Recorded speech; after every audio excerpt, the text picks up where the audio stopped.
Bonjour mes chers élèves, dans cette nouvelle vidéo on va parler dualité onde-particule. On va parler en fait de mécanique quantique. Alors pour bien comprendre d'où vient la mécanique quantique, il va falloir faire un petit peu d'histoire des sciences et de comprendre comment ces théories-là ont été amenées. Le premier à avoir vraiment formulé des lois de physique qui fonctionnent très bien, c'est Isaac Newton en 1687, avec toutes les lois qui vont définir la mécanique classique, comme le principe fondamental de la dynamique, la conservation de la quantité de mouvement. Donc on a utilisé des grandeurs comme la quantité de mouvement qui est P égale M fois V. Donc pour ce qui est d'écrire le mouvement de la matière, des objets physiques, on avait ces équations-là qui fonctionnaient très bien. Dès la fin du XVIIe siècle, on avait des équations qui étaient carrées et qui fonctionnaient très bien. Ensuite, les autres grandes équations qu'on a eues, c'était en 1884, Maxwell qui a défini 4 grandes équations pour décrire les ondes électromagnétiques. Et notamment la lumière, il a utilisé des grandeurs comme longueur d'onde, célérité, période, et ces 4 équations-là fonctionnent très bien et permettent très bien de comprendre comment se propage une onde électromagnétique, quel est le champ électrique, le champ magnétique en un point donné, à un instant donné. Donc, dès la fin du 19e siècle, on avait des équations qui fonctionnaient très bien. On avait d'un côté Newton qui décrivait le mouvement de la matière grâce à la mécanique classique, et d'un autre côté, on avait les équations de Maxwell qui nous permettaient de bien définir tout ce qui était onde électromagnétique. On avait donc deux univers, l'aspect onde et l'aspect matière qui étaient bien distincts l'un de l'autre. Sauf qu'il y avait une petite expérience qui posait problème, c'est, on en a déjà parlé, l'expérience de l'effet photoélectrique. Pourquoi? Parce que le fait de décrire la lumière comme une onde ne collait pas du tout avec cet effet photoélectrique. C'est donc Einstein en 1905 qui a commencé à parler de quanta d'énergie et de décrire la lumière non plus comme une onde, mais comme une particule. Donc là, on commence à avoir une fusion entre les deux univers. La lumière n'est plus considérée uniquement comme une onde, mais commence à être considérée comme une particule.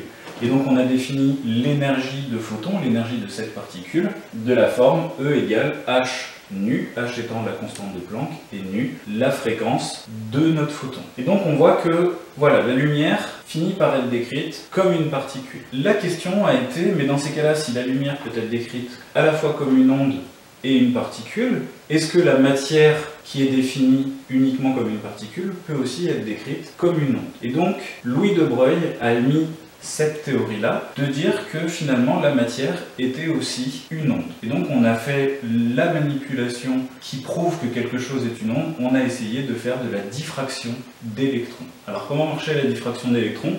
On envoyait grâce à un canon à électrons des électrons sur un cristal, et on s'est aperçu de quoi? On s'est aperçu que on obtenait bien une figure de diffraction. En fait, si on n'envoie qu'un électron, on a bien un impact sur notre écran, donc on a bien une particule qui a traversé notre cristal.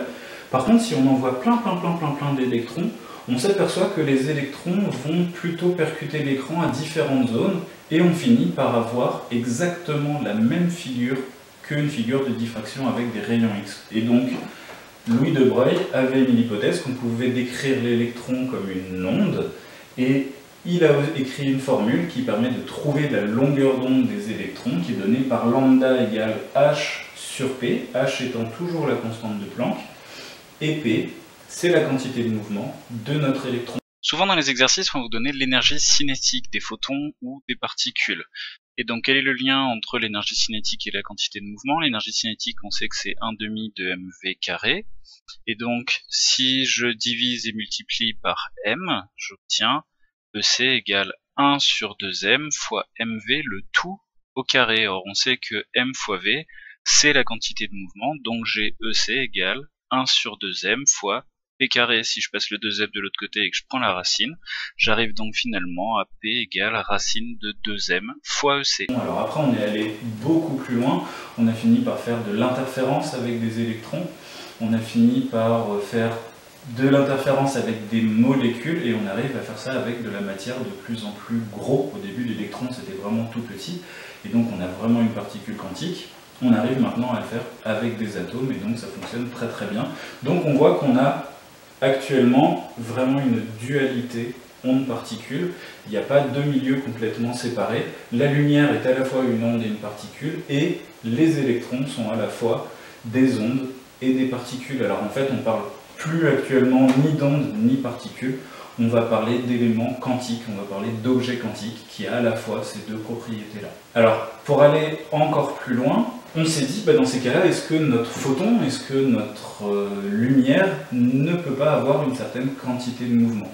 Et il y a un effet qui a été observé, qu'on appelle l'effet Compton, qui a été découvert et très bien décrit en 1926, c'est qu'en fait on s'est aperçu qu'en envoyant de la lumière sur un atome, on pouvait arracher les électrons. C'est comme ça qu'on a expliqué l'effet photoélectrique. Et si on regarde les trajectoires de nos électrons, on s'aperçoit qu'en fait on peut faire une équation de conservation de la quantité de mouvement. C'est donc bien que nos photons ont des quantités de mouvement. Et alors comment on calcule la quantité de mouvement d'un photon? On va faire le parallèle avec la relation de De Broglie, c'est-à-dire que P est égal à H sur lambda. Ça nous permet de calculer une quantité de mouvement de photons. Alors cette notion de quantité de mouvement de photons, elle a été utilisée pour des grands projets spatiaux. Il y a un des projets, notamment pour voyager en dehors de notre système solaire, qui va être d'utiliser des voiles solaires. C'est quoi le principe des voiles solaires? C'est d'avoir une énorme surface de miroir, et en fait on utilise la conservation de quantité de mouvement des photons. Les photons vont venir rebondir sur cette voile pour finir par pousser notre vaisseau. Alors les accélérations sont très très faibles au départ, mais à partir du moment où les photons continuent de percuter la voile, on a une accélération qui va être constante. Donc en fait le vaisseau mettrait plusieurs semaines, plusieurs mois à accélérer, mais la théorie montre qu'on pourrait approcher des vitesses très très proches de celles de la lumière. Et donc c'est des projets qui sont développés de façon très très sérieuse pour construire des vaisseaux qui se déplaceraient à une vitesse proche de celle de la lumière. Donc voilà, ce qu'il faut retenir pour cette vidéo, c'est vraiment cette dualité, cette notion d'objet quantique, le fait que en fait c'est ni une onde ni une particule, c'est clairement les deux à la fois, et en fonction des phénomènes, de ce qu'on va mesurer, on aura plutôt un caractère ondulatoire ou plutôt un caractère particulaire, que ce soit pour la lumière ou pour la matière.